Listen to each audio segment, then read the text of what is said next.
Toussaint Louverture, circa 1743, April 7, 1803, was a seminal figure in the fight against slavery and colonialism, most notably as a leader of the Haitian Revolution.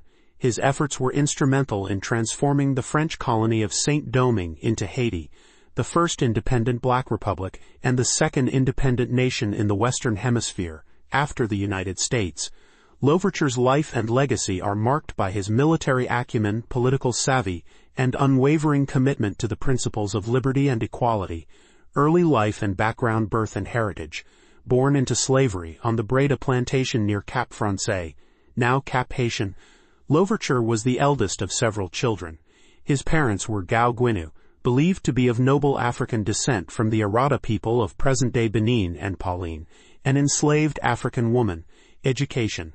Unusually for an enslaved person of his time, Louverture was taught to read and write. His godfather, Pierre Baptiste, a free black man, played a significant role in his education, exposing him to Enlightenment ideas and Catholic teachings. Freedom from slavery. Around 1776, Louverture was granted his freedom. He continued to work on the Bréda plantation as a salaried employee, eventually acquiring property and slaves of his own, a common practice among free people of color in Saint-Domingue. The onset of revolution. Social context. Saint-Domingue was France's most prosperous colony, largely due to its sugar and coffee plantations worked by enslaved Africans.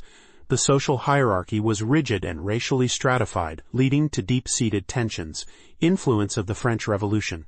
The ideals of liberty, equality, and fraternity emanating from the French Revolution of 1789 resonated with the oppressed populations in Saint-Domingue, setting the stage for upheaval. Slave uprising of 1791. On August 22, 1791, a massive slave revolt erupted in the northern provinces. While Louverture did not initially participate, he soon joined the rebellion, bringing his strategic expertise to the insurgent forces. Military leadership and strategy. Alliance with Spain.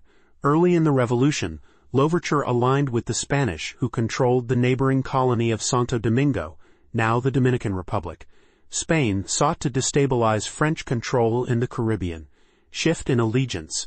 In 1794, following the French National Convention's abolition of slavery in the colonies, Louverture switched sides to support the French Republic against external forces and internal royalist factions. Military successes. Louverture proved to be an exceptional military leader.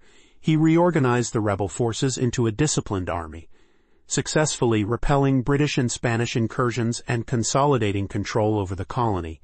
Political leadership and governance. Restoration of the economy. Recognizing the need to rebuild, Louverture implemented policies to revive the plantation economy. He encouraged former slaves to return to work, offering them wages, and negotiated trade agreements with the United States and Britain. Autonomous rule. By 1798, Louverture was the de facto ruler of Saint-Domingue. He maintained a nominal allegiance to France, but operated with significant autonomy.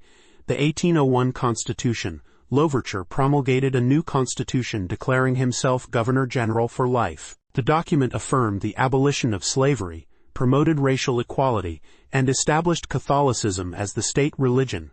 However, it stopped short of declaring full independence from France. Conflict with Napoleon Bonaparte. Napoleon's ambitions.